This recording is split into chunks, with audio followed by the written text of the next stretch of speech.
que vous allez bien. Moi, ça va pas trop mal. Je prépare les fêtes de fin d'année gentiment. On verra bien comment ça se déroule. Quoi qu'il en soit, aujourd'hui, je vais vous présenter cet objet-ci. Vous l'avez probablement reconnu. Je vais le sortir de son petit étui Kydex. Hop. Il s'agit de la fameuse, puisqu'elle est célèbre, griffe de Fred Perrin. Alors, on va un petit peu en parler. Je vais vous dire un petit peu ce que j'en pense. Et puis voilà. Donc bon, c'est quand même un best-seller. C'est quand même un modèle qui est très très connu de Perrin. Qui est vraiment une toute petite lame. Hein. On doit avoir, allez, 1, 2, 3, 4... Attendez. 1, 2, 3, 4, 5, 6 cm de tranchant, plus ou moins. C'est vraiment un tout petit objet. Qui a quand même pour point fort, je dirais, une identité visuelle propre et reconnaissable. Ça a sûrement contribué à son succès. Mais je ne suis pas avare de critiques par rapport à ce petit objet-ci. Bon, alors on a un petit trou pour l'index. On a une bonne courbe. On cale le majeur avec peine et peut-être l'annulaire éventuellement. L'annulaire, pardon. Voilà, donc c'est vraiment un petit truc. Alors, ça fait le boulot sans aucun doute hein, pour la défense ou l'attaque selon son positionnement personnel, évidemment. Là, on peut piquer, ça tranche fort, on peut y aller. Donc l'outil en lui-même n'est pas inefficace. Du moins, je le conçois allègrement. Après, c'est pas non plus une ergonomie folle, d'autant plus de ce modèle-ci. Ce modèle-ci est industriel, hein, c'est-à-dire qu'il y a le même modèle, il y a la griffe en modèle plus artisanal. Alors j'imagine que les finitions sont supérieures, et honnêtement, je l'espère. Et puis même, je crois même qu'il existe des versions en G10, etc. Bref. Moi, en termes d'ergonomie, je trouve que c'est... bon, il y a de l'idée, mais c'est pas super. C'est pas super parce que c'est extrêmement fin. Moi, j'ai des mains qui sont plutôt fines, et je le sens glissant. Je trouve pas ça extraordinaire, en fait. Voilà, ça ferait le boulot, hein, j'en doute pas, mais je trouve qu'en termes d'ergonomie, c'est pas la folie. Après, ce genre de modèle-ci mériterait d'être passé à la paracorde ou bien d'autres matériaux afin d'épaissir un petit peu la prise en main et d'avoir quelque chose quand même de plus confortable parce que là c'est vraiment très très light. Donc déjà c'est un premier reproche. Je trouve pas ça extraordinaire en termes d'ergonomie. Ça le fait mais sans plus. Deuxième reproche que je pourrais faire, alors là de la version industrielle hein, comme je vous l'ai dit, c'est que je ne sais absolument pas en quel acier c'est foutu. À mon avis, c'est pas la folie. On n'est pas sur de l'acier haut de gamme, vraiment haut de gamme. Bon, est-ce que c'est nécessaire pour ce genre de lame-là? Non, pas vraiment, parce que c'est pas un outil de travail, c'est pas quelque chose de vraiment utilitaire. Quoi qu'il offrerait la possibilité de faire de petites coupes. Donc bon, l'acier, à mon avis, est moyen, plutôt bas de gamme, je pense même. Je n'en sais rien, mais ça me semble pas être un grand acier. Et c'est là où le bas blesse, c'est qu'en fait, ce genre de petit objet, alors j'ai plus le prix exact en tête, mais je pense qu'on est dans une tranche de prix à peu près entre, je dirais, 40 et 60 euros. Et honnêtement, franchement, c'est abusé. Voilà, je vais pas me faire que des copains, je suis navré, parce que je sais qu'il y a vraiment des aficionados de ce genre de Fred Perrin et de cette création-ci. Je trouve ça exagérément cher pour le petit objet que c'est. Hein, c'est vraiment un truc rikiki. Et la qualité qui est, je dirais passable. N'ayons pas peur des mots. Pour moi, cette version industrielle est passable. Les versions artisanales doivent être meilleures, sans aucun doute, mais aussi sûrement beaucoup plus chères.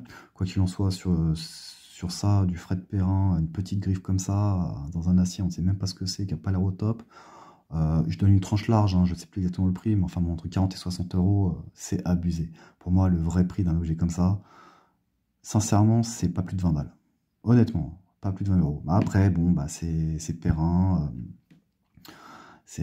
Voilà, c'est un peu les couteliers un petit peu de référence, entre guillemets. Hein, il y en a énormément, il y a beaucoup d'artisans qui font des choses merveilleuses, mais bon, dont on ne connaît pas le nom, mais bon, lui et d'autres, hein, bon, c'était lui, enfin pas que lui, Bastinelli, qui fait des choses très très intéressantes, mais pas que, qui fait aussi des choses, je trouve, pas terribles. C'est mon avis personnel, hein. Je sais que vous avez le droit de pas être d'accord, je sais que certains vont crier au scandale, mais enfin voilà, quoi. Les mecs, quand même, jouent vachement sur leur nom. sur ce produit-là, c'est 20 balles, quoi. Ça mérite pas plus de 20 balles. Alors, c'est un tour de cou, livré avec un petit étui en Kydex, hein, pareil, ça coûte 3 francs 6 sous. Bon, la rétention est bonne, hein. Franchement, j'ai entendu dire que certains se plaignaient de la rétention sur ce modèle-ci de l'étui Kydex. Moi, honnêtement, je ne vais pas vous mentir, je trouve que la rétention est plutôt bonne, même très bonne. Vous voyez ici des petits trous, on pouvait mettre de la paracorde pour le porter autour du cou, mais on peut aussi très bien l'accrocher aux anses d'un pantalon, d'un jean par exemple, et puis tirer tout ça, ou bien même le caler sur des chaussures type de chaussures de combat. Bon, bref, le format assez compact de cette lame-ci permet quand même un port quand même qui est relativement discret, très discret même. Alors là, c'est vraiment, bon, on peut pas dire le contraire, c'est vraiment une petite lame discrète, il n'y a aucun souci là-dessus.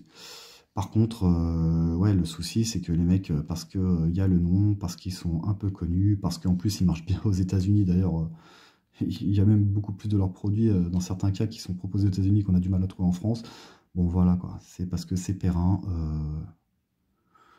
Voilà, c'est cher, et honnêtement, ça vaut pas ce prix-là. Franchement, plus de 20 balles, je mets...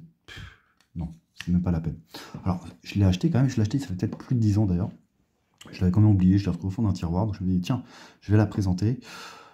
Bon, voilà, quoi. Après, on aime ou on n'aime pas. Moi, je suis pas fan. Honnêtement, je suis pas fan, et je suis surtout pas fan à ce prix-là, quoi. Voilà, c'est clair.